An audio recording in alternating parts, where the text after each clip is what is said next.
Well, hey there, you guys.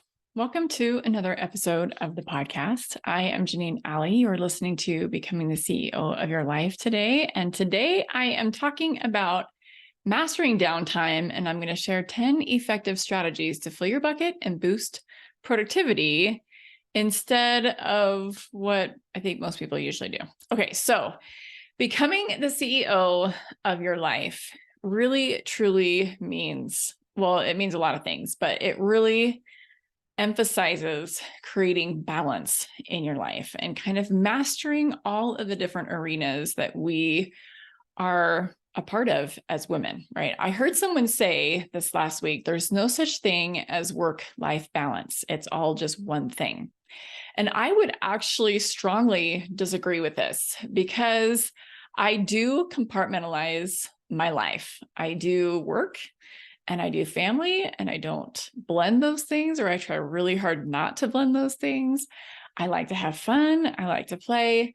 And I also love downtime. And of course, there's going to be a little bit of overlap in that. And I'm going to talk about how that happens today on the show.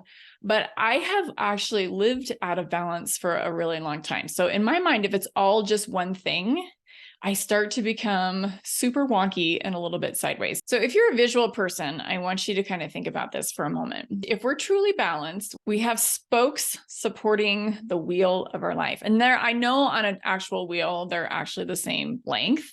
That doesn't necessarily mean anything in this analogy because there are times when I spend more time with family, like I did in August, and there are times when I'm spending more time in work. And there's times when I need to really kick my downtime up a notch. I totally get that. And so I'm not necessarily saying that they're all equally weighty or equally time consuming, but what I want you to think about is if one of these spokes in your life is not the correct length for you, whether you're spending too much time or not enough time on that, the wheel looks really wonky, right? It's kind of like a balloon that's like misshapen on one side, if you can think about it that way. And so what I want you thinking about in this episode is the downtime spoke of your life and how it's actually supporting you. Because if you have lived out of balance, like I have for a long time, I know you've suffered like I have. And this really ultimately hinders your productivity. It hinders your ability to connect with people. And it doesn't feel like there's any clarity in your life. It's just stress and it's hustle. And it's unnecessarily hard. And that's what we want to eliminate. When we're working so hard to enjoy the life that we've created, we don't really know how to slow down. And that's what I really want to emphasize today in the show is how to do that. I had a client recently tell me, this was just this last week. She says, I don't like sitting around. And there is a really big difference between sitting around and procrastinating and wasting time. You all know what that looks like, what that feels like. It feels gross, right? And it's often not planned downtime. We're often using different pockets of our day to buffer, whether we're on our phone or we're just sitting because we feel like we should. We're doing something kind of spur of the moment when you had a plan to do something else. All of that is not what I consider downtime. When we are using our time effectively to recharge our batteries, it's planned, it feels really good. It fills your empty emotional and mental and physical buckets. You feel amazing during the day, and your life does feel like it's balanced. Not that there's not struggle, but you're not burning yourself out. So I know some of you in your mind right now are like, well, what about spontaneity or spontaneous fun? It's not that either. I do make time for spontaneity and fun in my life. I schedule in white space in my calendar, but it's honestly not that often because I find that I often just sit around, kind of like my client was talking about. But the reason why you want spontaneity in your life is to recharge your batteries. And I know sometimes deep down, ultimately what we're doing is we're buffering in the name of spontaneity, hoping to recharge our batteries because our life isn't planned well, and we're just sitting there on our phones hoping to feel better. These downtime activities that I'm talking about today do take some forethought and they do take some planning. And I'm not trying to add one more thing into your life. You just plan this with the rest of your weekly planning session.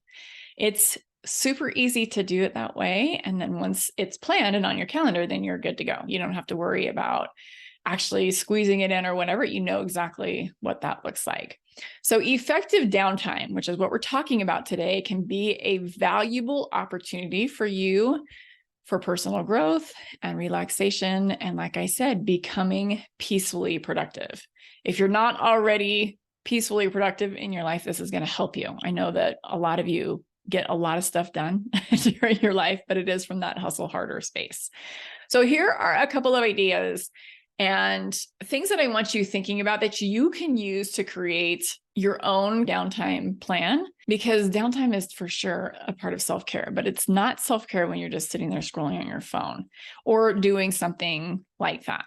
Okay, so the first thing that I want to say as far as effective downtime is pursuing creative avenues in your life. So this could be painting or drawing or writing or playing a musical instrument or dancing. I have done a little bit of all of these things. Actually, I would so love to be a modern dancer or a hip hop dancer. I love to move my body. And I have actually gone to a studio with my girlfriends who are way into interpretive dance. I think it's better for me just to do this by myself, actually, but I love to just get creative and just move. And I felt super clunky and awkward at first, but it's actually really fun. I also get really creative with my own yoga practice because I'm not teaching anybody. And this is way more rejuvenating to me being by myself and actually teaching my students. Recently, I do have to tell you, this was kind of fun. Before we left for Portugal, I actually left the country on the same day that my youngest started high school. And I had homeschooled her entire life. So that was a really difficult decision for me to leave on that day.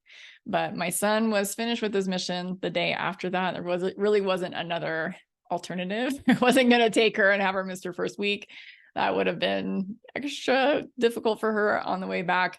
But what I did do, because I knew that she was going to struggle that week, and she did, but what I did do to make that a little bit easier for her and to help her feel encouraged and supportive was I actually took up rock painting.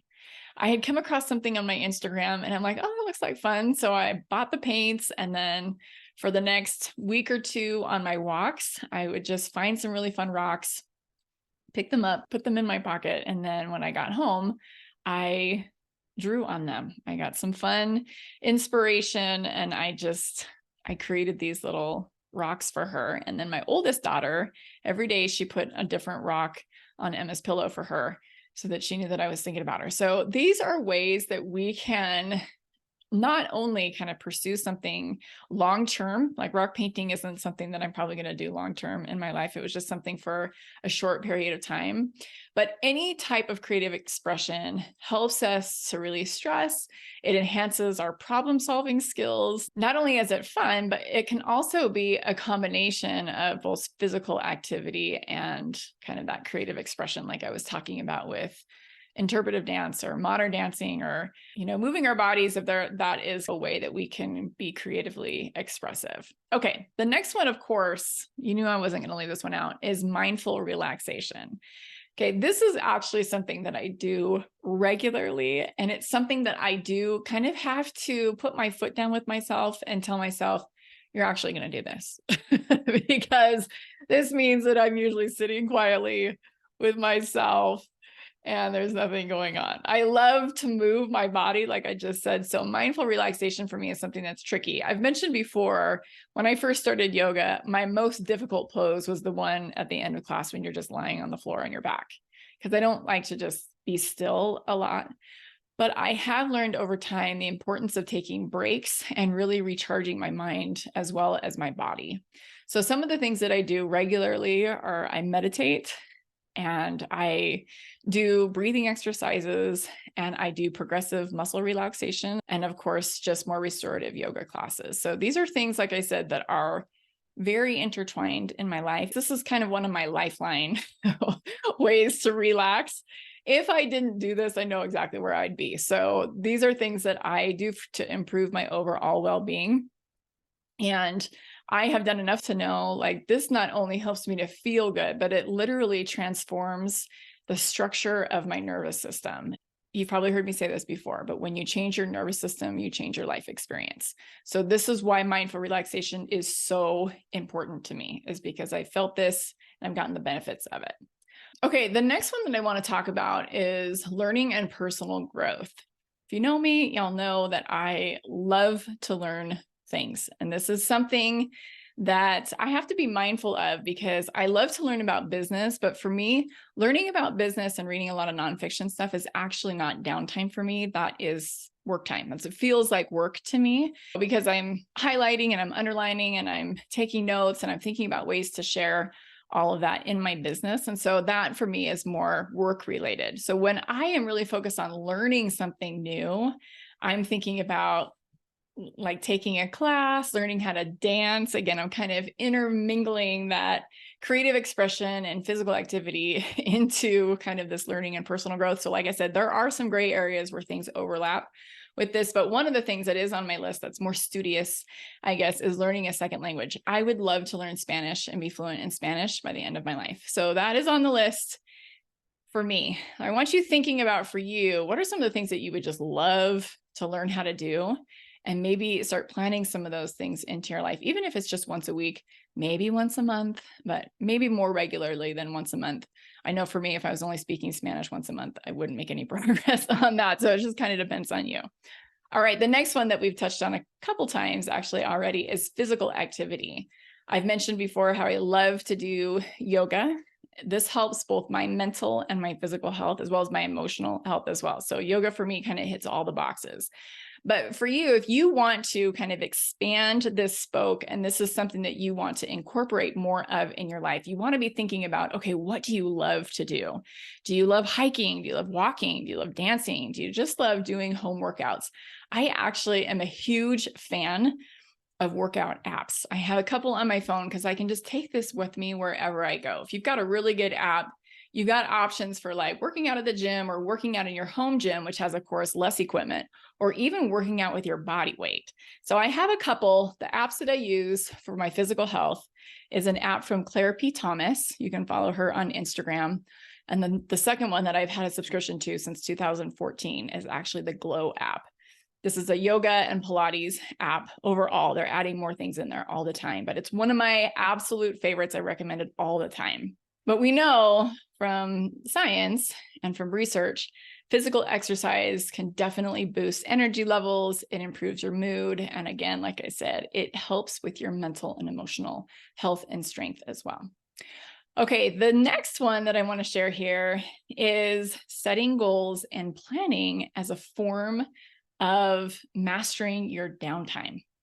Okay, now I know you're just like, wait, you're planning your life in your downtime. So when I get disorganized, this is the one that I lean on.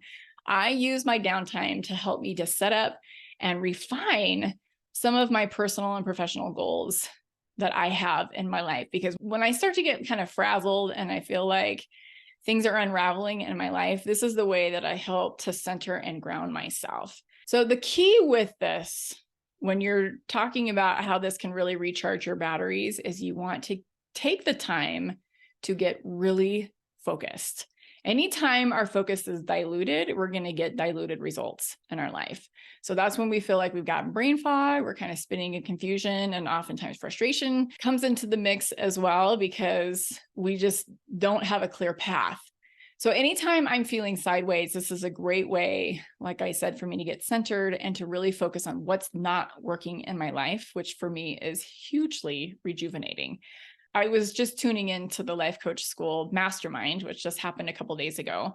This is just for certified coaches only. And they highlighted one of the coaches. She was actually a speaker on stage. Her name is DL Sharon. She's amazing. I just really loved her story because she was obviously very organized because she had a full-time job. She worked at Yale as a social worker. But then she also was building this business on the side that became very successful in a really short period of time. And in order to do that, you've got to really, really get clear on your goals and how to set goals specifically. So she is someone that I was really inspired by and really learned from the mastermind. So I just wanted to share that with you. Okay, the next one, and I've got a lot, and I don't know which number I'm on because I didn't number these, but stay with me here. The next way that we can help to effectively use our downtime is by volunteering and giving back. This can be structured. It can also not be structured. I use this actually in my life in more of an unstructured way because I use it to kind of get me back on track. And I know that that sounds really selfish, but of course I'm showing up for other people when you're volunteering or giving back. But I use this in a strategic way to help me to feel good. I use it when I'm kind of feeling down or just kind of depressed or discouraged. And I focus on somebody else for a second, and it brings me joy and it brings me clarity. And I feel encouraged and I get back on my feet again and I'm able to focus on what I'd like to work on. So anytime I feel stuck, I'm like, all right, who can I help? And I'm focusing on my immediate circle of people, either in my family or in my faith community or in my neighborhood. And I'm thinking about who I can help. So this might just be like a really spontaneous outreach on my part. It can also be a little bit more organized. If you have local volunteer opportunities or you're participating in online volunteering, there are some really great resources. I know that I get into justserve.org quite a bit to find some specific things. And these can be, like I said, long-term or short-term, just depending on how you'd like it to work for you. All right, I've got a couple more. So detoxing digitally and unplugging in your life is a phenomenal way to help you to recharge your batteries and effectively use your downtime for that. There is such a huge importance for all of us to disconnect from screens and technology from time to time because screens are shown to increase anxiety and depression for most people. So here are some ideas to help you to digitally detox in your life. So just hanging out with people without your phone. I intentionally put my phone in my bag or away from people. I don't sit down at a restaurant with a new friend or my family and put my phone on the table. So it's very intentional that I tuck it away and I'm not paying attention. Anytime I go for a walk with my dog, I leave my phone at home. If I'm journaling, I put my phone on airplane mode. There's a lot of different ways that we can digitally detox. I also love the idea of taking an entire day of the week and turning your phone off. I know if you're like me, you're just like, I don't know if I can go the whole day, but that's kind of where I aspire in my life right now, is just to be able to turn off my phone on Sundays, for example, and just enjoy the day. And I think I can do that. Actually, I'm going to try to do that. This is kind of on the list of ways that I want to grow. All right. The next way is to declutter and organize your life. I cannot recommend this one enough. I don't feel like I'm naturally a really organized person because in my space, things start to get cluttery over time. The way that I stay organized is I eliminate things from my life. I just don't bring them into my house, or I take them out of my space or whatever, because the less stuff I have to organize, the better I am at keeping it organized. I think that's true for everybody, right? So I had a friend of mine on the podcast a little bit ago. Her name is Lori Schlegel, and she is an organizing expert. She was incredible to have on the show. But one of the things that I remember her saying that I'm like, yes, this is a thing that works for me too, is when you are organizing something, take everything out of the space. If you're just organizing a drawer, for example, take everything out of the drawer and then just put 50% of the stuff back in there. Like pick your favorite things and put them back in the drawer. One of the things that I've kept in mind over time is we only need 2 sets of scissors, one upstairs, one downstairs. We only need one stapler. Like we don't need massive amounts of things in our lives because it just starts to get crazy and cluttery in our space. So organizing and decluttering is a sign outwardly of an inwardly managed mind. That is true. Okay, the next one is spending quality time with loved ones. Of course, there's going to be a positive impact on our lives when we spend time in nurturing relationships. And I love to do this in so many different ways. I have my family, of course, kind of like my core with my kids, and then my extended family as well, my parents and siblings and my in-laws. And then I have my faith community. And then I also love to build business communities for entrepreneurial women. So we feel like we're not alone in this journey. You're not an island, and it's not healthy, I think, for us to pretend that we are. We are for sure social creatures. And we want to be intentional about being with people who support us and who encourage us, maybe not all of the time. You might have a family relationship where you feel like, no, I'm here because I'm working on myself in this relationship with them because they're difficult. We all have people in our lives that are hard for us, right? But if this is not your family, that's okay. If your family isn't supportive, that's okay. You want to find your friend family. You want to find your entrepreneurial family or whatever kind of family that you need. More entrepreneurial friends, mom friends, faith friends, whatever it is, you want to find your community and other people and just have like 3 or 5 people in your life who you can reach out to when you need someone. This is important. I've learned this the hard way, my friends. I just wanted to kind of isolate myself because I just wanted to focus on the things that were kind of right in front of me and that I was working on, but we need each other. So I love to spend time with my family and friends playing games and going for walks and cooking together and even hiking together. And I love just having heartfelt conversations with people, even if it's just a 15-minute phone call. All right, the last one on my list, again, this probably isn't going to surprise you very much, is to reflect and to journal. If you don't have friends currently, or if you feel like you can't get a hold of somebody, or you feel like I don't want to bother anybody with this, you've got yourself. And this is how we figure out how to help ourselves. We can journal about our lives and we can journal about the conversations that are going on in our head.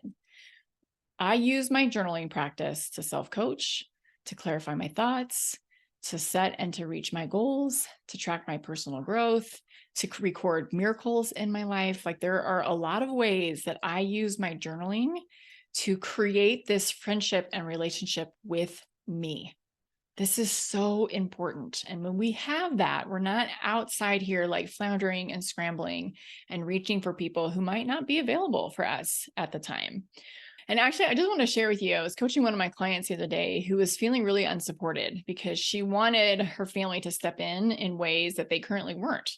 And we can't control all of the people, right? So I want to encourage you as well to be a support system to yourself. This is hugely rejuvenating and also very difficult to do. So if this is you in your life right now, I want to offer some journaling prompts for you to kind of get you started on this journaling process.